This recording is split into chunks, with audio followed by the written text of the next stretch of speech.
Nous aimerions écouter la première prédication. Alléluia. Amen. Nous devons courir derrière les temps. Alléluia. On se met debout, s'il vous plaît, pour honorer la présence de notre Dieu. Alléluia. Nous sommes dans la maison de l'Éternel. Et lorsque le bien-aimé vont balancer un cantique d'adoration, s'il vous plaît, le chantre, je vais appeler Dieu de la chair, le berger Abed. Et quand il s'approche, on acclame le Seigneur Jésus-Christ, que le Dieu du ciel.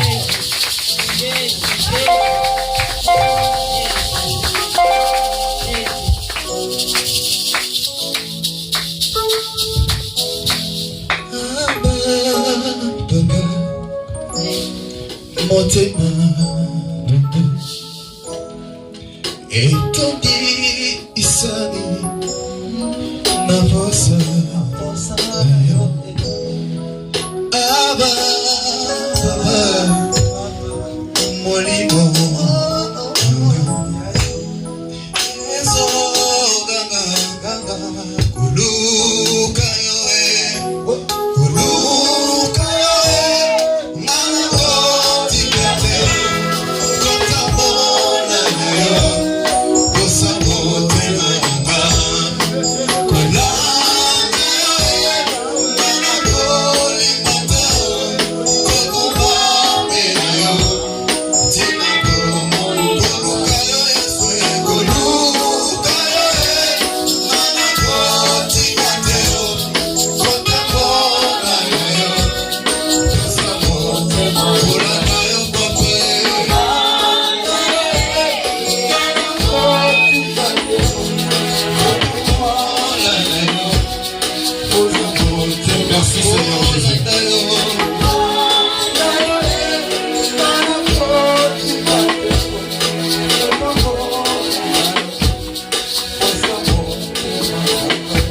Seigneur Jésus.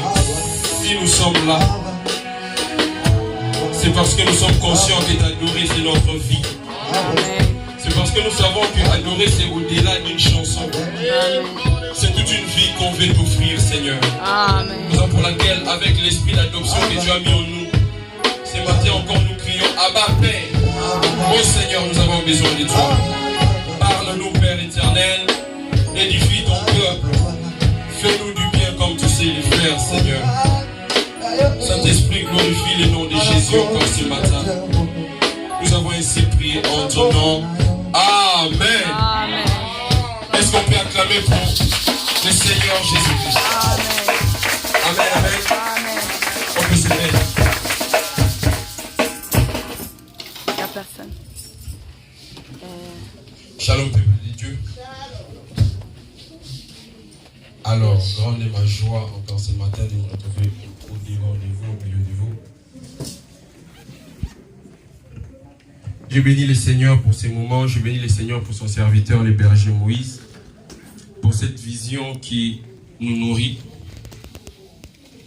Est-ce qu'on peut acclamer le Seigneur pour sa vie? Amen, amen. Quand tu acclames le Seigneur pour un serviteur de Dieu, c'est une façon de dire à Dieu qu'il n'a pas commis d'erreur. En l'appelant. De toutes les façons, Dieu ne commet jamais d'erreur. Amen, amen. Je salue la présence de tout le monde. J'espère que Dieu va encore nous faire du bien. Mais avant de commencer, j'aimerais qu'on puisse accueillir particulièrement deux personnes qui sont vraiment, qui ont une grande importance dans ma vie. C'est un homme de Dieu. Papa Baron et sa femme, si ils peuvent s'élever, on va acclamer le Seigneur. Amen, amen. Gloire au Seigneur. Merci. Merci, merci. Amen, amen.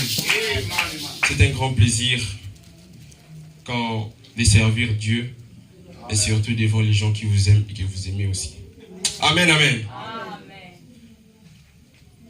Alors, sans plus tarder, j'aimerais qu'on prenne nos Bibles. On va ouvrir dans le livre de Genèse. Si on peut s'élever pour honorer la parole de Dieu.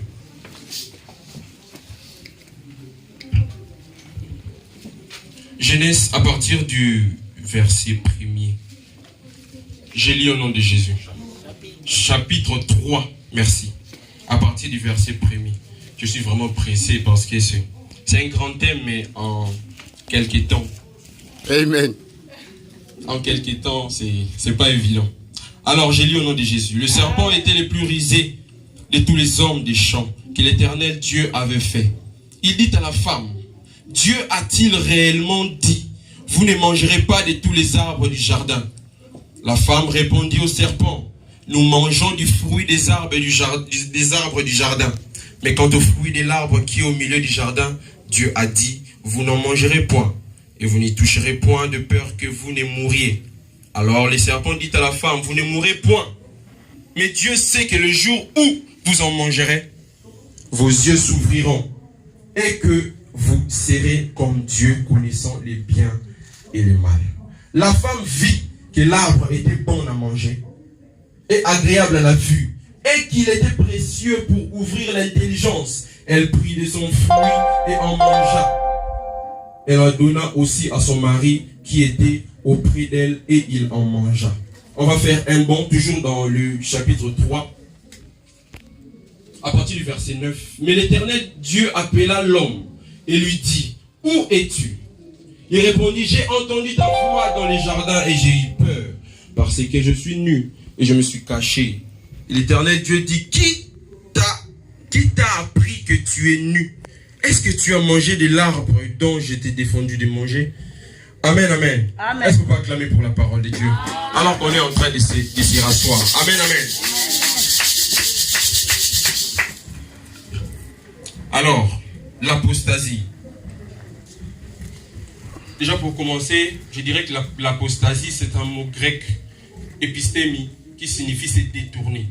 Et quand on lit la Bible, on voit que l'apostasie, on peut l'attribuer à la définition selon laquelle c'est le fait de se détourner d'une foi véritable en Christ. Amen, amen.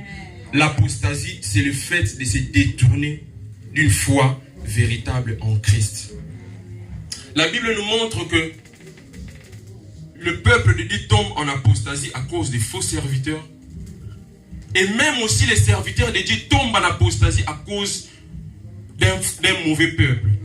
La parole dit dans 1 Timothée, dans 2 Timothée 4, 3, car il viendra un temps où les hommes ne supporteront plus la saine doctrine. Ça veut dire à cause d'une foule qui ne supporte plus la saine doctrine, le serviteur de Dieu est séduit et tombe dans l'apostasie. Amen. Amen, amen. Amen. Et la Bible dit encore dans 1 Timothée 4, 1, mais l'Esprit dit expressement que dans les derniers temps, quelques-uns abandonneront la foi pour s'attacher à des esprits séducteurs et à des doctrines des démons. Ça veut dire il y aura une bonne foule, les enfants de Dieu, mais sauf qu'il y aura des faux docteurs. Donc l'apostasie, c'est causé aussi par des encadreurs à cause de la foule et par la foule à cause des encadreurs. Amen, amen. Amen. Ce qu'on peut comprendre premièrement, c'est qu'aucun enfant de Dieu n'est à l'abri de l'apostasie. Amen, amen. L'apôtre Paul dira dans 1 Corinthiens 10, 12, il dit, prenez garde que celui qui croit être debout, prenne garde de peur qu'il ne tombe. Ça signifie que n'importe qui peut tomber. Personne n'est à l'abri de l'apostasie. Tout le monde peut tomber à l'apostasie. Amen, amen. La raison pour laquelle la Bible dira, prenez garde, vous qui croyez être debout, pour que vous ne tombiez. Amen. La parole que j'apporterai ce matin, si je peux dire, sera dimensionnelle. Ça veut dire, ça sera en même temps curatif, en même temps préventif. Amen. Ça veut dire, toi qui es debout, ça sera préventif pour toi. Ça sera comme un vaccin qui va te prévenir d'une épidémie qui est susceptible de venir. Pour toi qui es déjà tombé, ça sera un médicament qui va t'aider à te relever. Amen, amen. Est-ce qu'on peut acclamer pour la parole de Dieu? Alors, j'aime ce que le pasteur qui a l'habitude de dire. Il dit, la première église a été composée de deux personnes, Adam et Ève. Et malheureusement, c'était les premiers apostates. Très souvent, quand on fait l'étude de la Bible, il y a ce qu'on appelle la loi de la première mention, selon laquelle il faut rentrer là où la première fois le mot a été cité pour comprendre vraiment l'essence du mot. La raison pour laquelle je suis rentré avec les premiers apostates de la Bible, Adam et Ève. On va voir c'était quoi les subtilités de l'ennemi pour les amener à l'apostasie. Amen, amen. Amen. Avant de plonger dans mon texte, on n'a pas le temps de lire tous les textes là. En ce qui concerne l'apostasie, la Bible nous met une emphase sur deux ministères. Il y aura des faux docteurs et des faux prophètes. Ça veut dire en ces temps de la fin, il y a deux ministères qui seront vraiment très significatifs. Amen, amen. Quand tu lis, quand il s'agit de l'apostasie, on dit toujours il y aura des faux enseignants, il y aura des faux docteurs. Et des faux enseignants, des faux prophètes. Des faux enseignants, des faux prophètes. C'est deux ministères que l'ennemi va fortement utiliser en ces temps de la fin.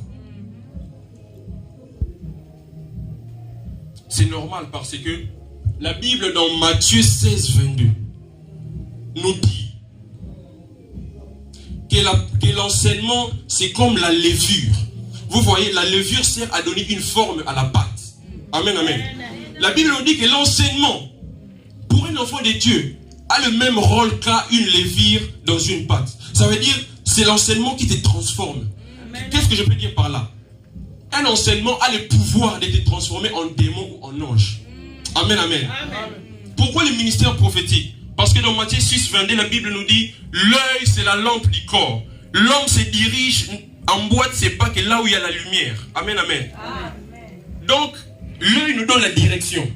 Et le ministère prophétique a le pouvoir de t'emmener vers les diables ou vers Dieu. Parce que ça te donne la direction, c'est les yeux. L'enseignement, c'est la levure qui te transforme. Raison pour laquelle on dit il y aura des faux docteurs, il y aura des faux prophètes. Et même quand tu vois avec Adam et Ève, c'est les deux ministères que le diable a utilisés. Qu'est-ce que ça a commencé comment? Les serpents étaient les plus risés. Et puis, il dit à la femme. Qu'est-ce qu'il a commencé par faire? Il dit. Le ministère de la parole. L'enseignement. Après, avant que la femme puisse manger les fruits interdits, la femme vit les yeux, le ministère prophétique. Amen, amen. Ça veut dire que le diable a utilisé deux ministères. Il dit, il a emmené à entendre enseignement. Et puis, il a emmené à regarder ministère prophétique. Amen, amen.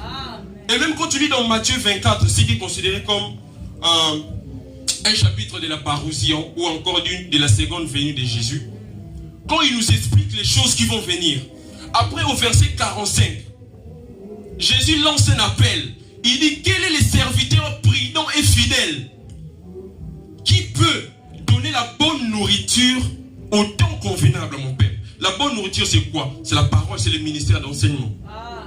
Au temps convenable, c'est le ministère prophétique.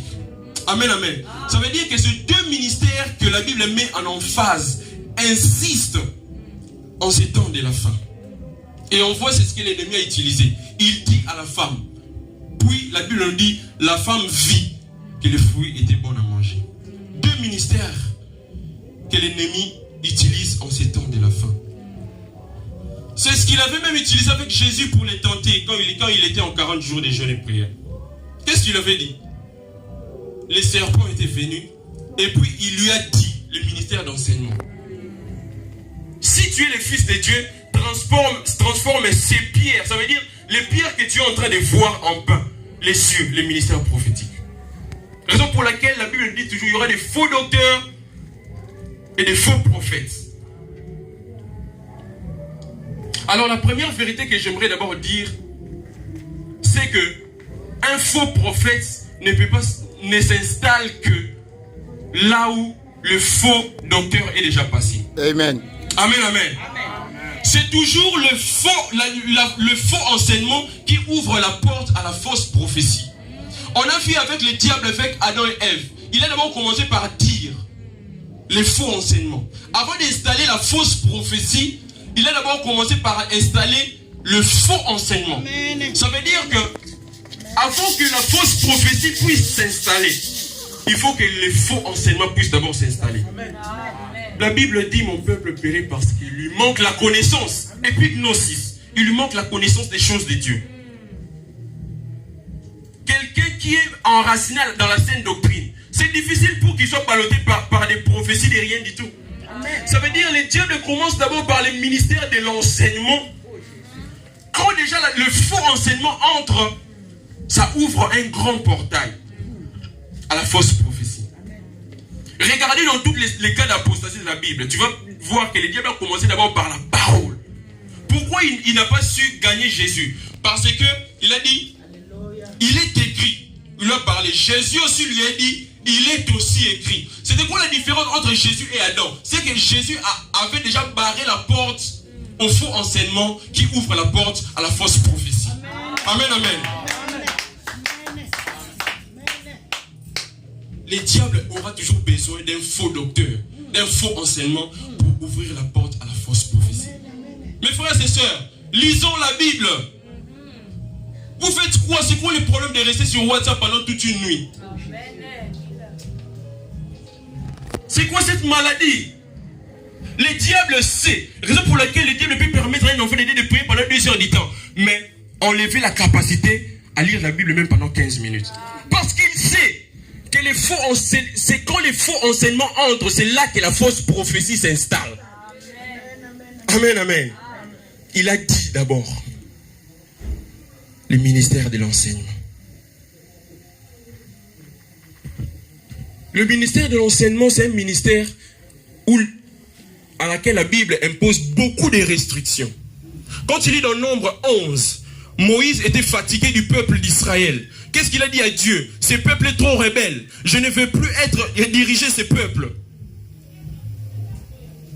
Mieux vaut que je puisse mourir que de diriger ce peuple. Écoute ce que Moïse dit. Moïse dit, je préfère mourir que de diriger ce peuple. Qu'est-ce que Dieu lui a dit? Tu vas choisir 70 anciens. Ils vont venir à la tente d'assignation. Je vais prendre de l'esprit qui est sur toi. Je vais les répandre sur eux. Comme ça, ils vont t'aider à porter la charge avec toi. Et puis quand les 70 anciens, quand Dieu avait répandu son esprit, les 70 anciens commençaient à prophétiser. Mais dans les camps d'Israël, il y avait Eldad et Médad qui n'étaient pas parmi les 70 anciens, mais qui commençaient aussi à prophétiser. Josué a couru vers Moïse et il a dit, mais Dieu avait dit qu'il va seulement répondre à ton esprit sur les 70 anciens. Comment se fait-il qu'il y a 2 personnes qui ne sont pas parmi les anciens qui commencent à prophétiser? Qu'est-ce que Moïse lui a dit? Il lui a dit, ne sois pas jaloux. C'est la volonté de Dieu que tout Israël soit composé de prophètes. C'est la volonté de Dieu que tout enfant de Dieu devienne prophétique. C'est même ce qu'il a dit dans Joël 2, 28. Dans les derniers temps, il répandra son esprit sur toute chair. Vos fils et vos filles prophétiseront. Et c'est ce qui s'est accompli dans Acte 2, l'effusion de l'esprit. Ça veut dire que chaque enfant de Dieu n'a pas le ministère prophétique, mais il a le prophétique. Parce qu'il a l'esprit de la prophétie. Amen, amen. Ça veut dire que dans les plans de Dieu, Dieu, dans son plan, il veut que tout le monde soit prophétique. Mais ce qui m'a étonné, c'était dans Jacques 3.1. La Bible dit dans Jacques 3.1 que parmi vous, il n'y ait pas beaucoup qui enseignent. Dieu dit, je veux que toute la nation soit composée de prophètes. Mais en ce qui concerne l'enseignement, il dit, parmi vous, il ne faut pas qu'il y ait beaucoup qui enseignent. Amen, amen. Quand tu vois quand l'apôtre Paul était en train de remettre de l'ordre dans l'église de Corinthe, qu'est-ce qu'il a dit? Que prenez 3 qui prophétisent à tour de rôle et puis les autres vont rester jugés. Mais il n'a jamais dit que prenez 3 qui vont enseigner à tour de rôle. Le ministère de l'enseignement, c'est ce ministère-là où la Bible impose beaucoup de restrictions. Pourquoi? Parce que c'est la porte que les diables utilisent pour faire asseoir la fausse prophétie. La Bible nous présente la parole comme étant la nourriture. Amen. Amen. C'est prouvé dans la science qu'un homme devient toujours un avec ce qu'il mange. Quand tu manges des choses qui sont fortes, des aliments qui sont forts en calories, on dira que tu es fort. Quand tu manges des choses qui sont faibles, tu vas devenir faible. Pourquoi? Parce que tu deviens un avec ce que tu manges. Mes frères et sœurs, à prédication apostate, vie chrétienne apostate. À prédication superficielle, vie chrétienne superficielle. Parce que c'est la nourriture. Et un homme devient toujours un avec ce qu'il mange. Amen, amen. La Bible dit, ne laissez pas vos oreilles à tout enseignement. Si tu entends des prédications qui sont faibles, ta vie chrétienne sera faible. Parce qu'un homme devient un avec ce qu'il mange. Il y a un passage qui me touche beaucoup dans la Bible. C'est dans, vous allez écrire, on n'aura pas le temps de lire malheureusement. C'est dans Deutéronome 13, 1 à 4. Écoute ce que Dieu dit aux enfants d'Israël. Dieu dit, si parmi vous, il y a un songeur ou un prophète qui vient prophétiser, que la prophétie s'accomplit, mais après viennent vous dire quelque chose qui est en dehors de ma parole, rejetez-les. Ça veut dire Dieu place sa parole au-dessus du prophète, au-dessus de la prophétie et même au-dessus de l'accomplissement de la prophétie. Ça veut dire Dieu est en train de nous dire, même quand quelqu'un prophétise et que ça arrive dans ta vie, ça ne lui donne pas le crédit d'être égal avec ma parole. Il dit, si parmi vous, il y a quelqu'un qui prophétise et que ça arrive, mais qu'après ils viennent vous dire quelque chose qui est en dehors de ma parole, rejetez-les. Donc Galates 1:8, la Bible place la parole au-dessus des anges.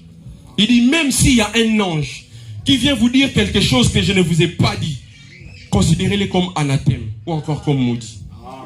Dieu place sa parole au-dessus du prophète, au-dessus de l'homme de Dieu, au-dessus de la prophétie et même au-dessus de l'accomplissement de la prophétie. Amen, amen. Mes frères et sœurs, la parole t'apporte une connaissance. Est-ce que vous savez que la connaissance a des yeux? Mais c'est avec Adam et Ève. Mais Adam était déjà nu depuis longtemps, non? Pourquoi il ne se voyait pas nu? Parce qu'il ne regardait pas avec les yeux d'une autre connaissance. Si mon frère Moïse, dans sa tête, dans sa connaissance, il sait que la couleur rouge, quand tu entres quelque part et qu'il y a la couleur rouge, ça signifie que là-bas il y a des occultistes qu'on sacrifie les gens. Et que moi je sais que la couleur rouge c'est le sang de Jésus. Quand nous deux nous allons entrer ici, lui sera mal à l'aise, moi je serai très à l'aise. Pourtant nous voyons la même couleur. Mais qu'est-ce qui fait la différence des réactions? Parce que nous ne regardons pas avec les yeux de la même connaissance. Amen, amen. Le diable, pour faire voir Adam, se faire voir différemment, il a apporté une autre connaissance. Chaque connaissance t'apporte une nouvelle manière de voir les choses dans la vie. Amen, amen. Une connaissance a des yeux, mes frères et sœurs. L'homme regarde avec les yeux physiques, mais il choisit avec les yeux de sa connaissance. Amen, amen. La parole t'apporte la connaissance. Raison pour laquelle la Bible met beaucoup de restrictions en ce qui concerne l'enseignement. Il dit que parmi vous, qu'il n'y ait pas beaucoup qui enseignent. Amen, amen. On n'a pas beaucoup de temps. Nous allons commencer. Ma responsabilité aujourd'hui, c'est de vous parler de l'apostasie doctrinale. Ou encore des messages apostates. Nous n'allons pas aller loin.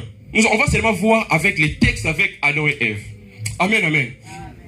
Le premier message que le diable a introduit dans leur tête pour leur mener à l'apostasie, c'était quoi? C'est au verset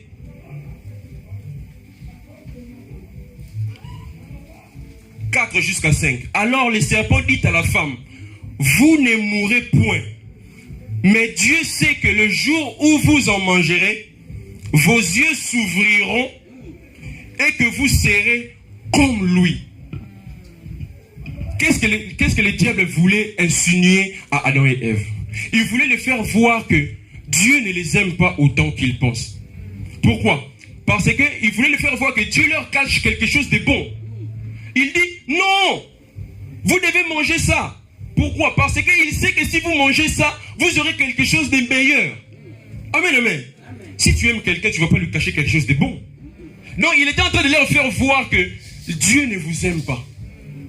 Le premier message que le diable combattra dans l'église, c'est le message qui te prouve l'amour de Dieu. Amen, amen. Raison pour laquelle avec Jésus, Dieu a dit, celui-ci est mon fils bien-aimé en qui j'ai mis toute mon affection. Mais quand le diable vient, il dit seulement, celui-ci est mon fils. Où le bien-aimé est en qui j'ai mis toute mon affection. Parce qu'il n'aime pas que les gens puissent voir l'amour de Dieu dans leur vie. Et c'est quoi l'amour de Dieu? Romains 5:8 nous dit, voici comment Dieu prouve son amour. En ce que lorsque nous étions encore pécheurs, Christ est mort pour nous. Le message de l'amour de Jésus, c'est le message de Jésus-Christ crucifié pour nos péchés. Amen, amen. Le premier message que le diable va combattre à l'église, c'est le message de la croix. Le message christocentrique.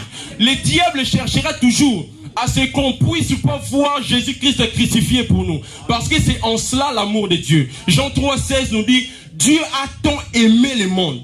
Et c'est quoi la preuve de son amour? Il a donné son fils unique qui est mort sur la croix. Ça veut dire le premier message, comme avec Adam et Ève, il a éludé la partie de l'amour de Dieu dans leur vie. Et la Bible nous dit dans Romains 5:8 que l'amour de Dieu, c'est Jésus-Christ crucifié pour nos péchés. Amen, amen.